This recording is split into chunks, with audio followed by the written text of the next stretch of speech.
welcome to Gaston Spotlight. I'm your host, Jacob Brindle, and with me today in the studio is Marie Lafitte, the artist, instructor, and creative heart behind Rebel Panda Studio. She's here to talk about her journey as an art educator, her mission to spark creativity in the community, and her new exciting projects she's planned for the holiday season. Welcome, Marie. Welcome, thank you.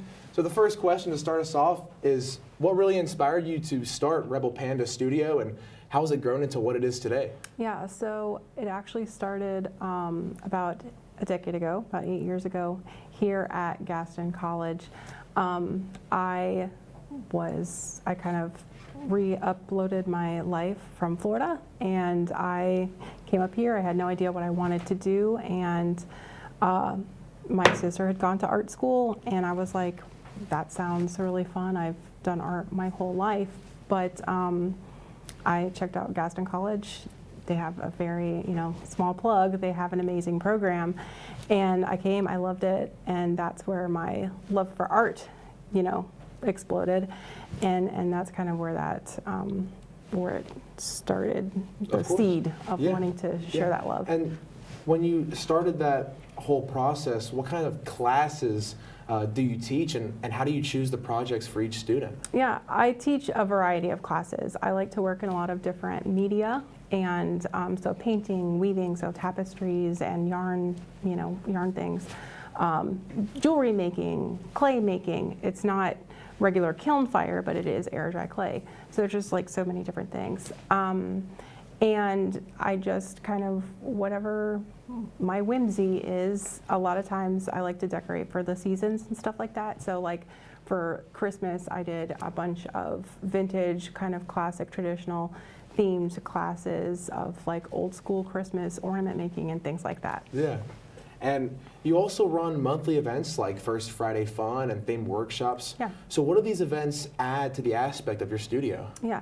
It's just I want to make art accessible for everybody. I get a lot of people that are like, oh, I would love to do something like that, but I'm not creative enough, or I don't paint. And so I just like to make classes that people can come in and there's like no pressure, and they can just have fun while they're doing it and have fun with other people, and then they can just feed off of each other, and it's good vibes. Now you see myself, I haven't painted since second grade, so Yeah. I'm not very an expert in all of this, but let's say I walked into your studio. I'm a beginner. I have no idea what I'm doing. How do you get those newcomers into your studio to calm down and ease into the whole setting of art? Yeah, well, first of all, my classroom space is very colorful and it's really easygoing. I've got like refreshments and a snack bar, and I tell everyone when they first walk in, like, this is a very chill atmosphere. You can do whatever you want to do. We're going to be just hanging out, playing around, and getting to learn our materials. So if you haven't painted since second grade, so 7, or if you've never painted at all, everybody knows where all of the materials are, and I go through step by step like what we're going to do. Not everyone makes the same thing, but we're making similar things. Does that make sense? Yes, it does, yeah. And Rebel Panda Studio is moving fast. You just told me that you started in September, and you're already busy organizing the downtown Kings Mountain Holiday Hop. I mean, what motivated you to take on this event so early in your business? Community. I love people. I worked at Gaston for several years, and I love people. I love bringing people together. And so it was just kind of, it made sense to me. I've been meeting other small business owners in the community. So a little backward history so you kind of understand the Holiday Hop. My handmade store is located inside of a thriftique store. Okay, so they do thrift antiques and handmade items in their store. And so I'm located inside of there. And I was just meeting other small business owners that were handmade businesses, or like we have a vendor mall, so she has handmade, and she also has thrift vendors in there. And then there's another thrift store, and it just kind of snowballed, and I was like, what can I do for the holiday season to like not only drive business to our small businesses, but also like kind of lump us together and create that community. And that's just kind of where that heart came from. Of course, and being in an area like Kings Mountain and the entire Gastonia area, community is important. I mean, how much has community helped you so far early in the studio? Oh yeah, it's amazing. Like, and you know, that's another thing. I've had to kind of rebuild my community. So I had a real wonderful one here at Gaston, and I had to rebuild my community. It's a way to support and encourage each other as far as a small business community, but also being able to draw families and just, you know, people that want to do different things. It's, you know, it's really important, and it's been a very interesting, very fast-paced little journey so far. Yes, and we've seen the progress so far since September. It's been exponential. So what inspired you to start painting in general, and what's your creative process like for designing each piece that we have here today? Yeah, so my love for painting started with my sister and I went to Charlotte and saw a Karl Plansky exhibit. It was a once-in-a-lifetime where all of his works were at Atherton Mills, and I absolutely fell in love with painting, and I just never looked back. A lot of different things inspire me. I love nature, and so like I have a lot of like I do like a lot of foliage and flowers and different things. I love dilapidated buildings or like things that are breaking down, and so I get like I like things that are messy, and so like I try to add that into my work as well. And a lot of my other pieces that I have, like my beaded wind chimes or my jewelry, I love old things, I love thrifted things and antique things, and so I will find like discarded bits and pieces.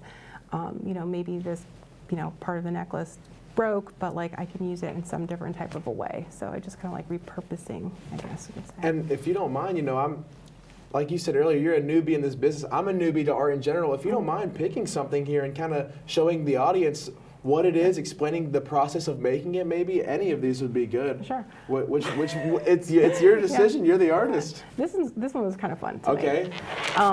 Can I pick it up? Yeah, of course. Okay. So this one, I knew I wanted. So it actually started with the piece of wood. I thought the wood looked really cool, and so I had my mom drill holes into it so I could beat it up, and then I was like going through my beads, and I was just kind of like, what's speaking to me, and I don't know why, I just got on this safari kick, and I was like, let's go, and I hunted. So I just kind of like hunted my beads and said, okay, these are kind of the similar colors palette that I'm going to do. And then I just started finding some little bits and bauble trinkets of these like little, you know, safari looking like elephants. Like, I mean, like the elephants is the only thing I had. I was like, okay, whatever. And yeah, and I thought these beads were cool and kind of looked like, you know, African style beads. And so that's kind of like, I mean, it's kind of intuitive, but I've been doing it for a while, so that's why it's intuitive. But you got to start from someplace, and literally it started from this piece of wood. Now, what would you say is like the hardest art to create for you? Paintings. Paintings are the hardest. Paintings, I don't know why. I can rework and rework and rework, and then I have to tell myself I literally have to shut it off. I have to stop. I have to walk away. Which is funny because painting is arguably one of the easiest things to you just paint over it. Like you just paint over it and you can start over, and you know, it's no big deal. But I think for me, painting is almost like it's a very emotional process. I think because it is my most favorite way to create something. And you've got a big end of the year of 2025 coming up and a big 2026 coming up. If anybody's watching at home, how can they find Rebel Panda Studio online or even come to your business? Sure. So I am, like I said, I'm located in Second Appreciation in Kings Mountain. The address is 110 West Gold Street. We're right across from City Hall. And I am on Facebook, so it's just facebook.com/ Rebel Panda, or however that goes, Rebel Panda Studio. And those are the best ways to find me. I do public classes and then also private classes. So if people are like, oh, hey, that looks cool, I want to do something like that, you could message me on Facebook. And finally, Marie, what are some future plans? What are some big dreams that you want Rebel Panda Studio to see in 2026 and beyond? I would love Rebel Panda to be a staple in our community as a place where people can go and be creative and just it helps build their confidence. I've already seen it with reoccurring students. So like I said, I've only been open since September, and I've had repeat students that they're thriving in their art journey, and it's making they tell me it's their therapy. And so yeah, I just want to be known as a staple in the community that not only helps like creatively, but also, people in general. Mm-hmm. Well, Marie, that's all the time we have for today. Thank you so much for joining us and sharing all the incredible things you're doing at Rebel Panda Studios. If you would like to see more of what we do here in the broadcasting program, you can follow us on Instagram at Gaston Broadcast. I'm your host, Jacob Brindle, and this has been Gaston Spotlight.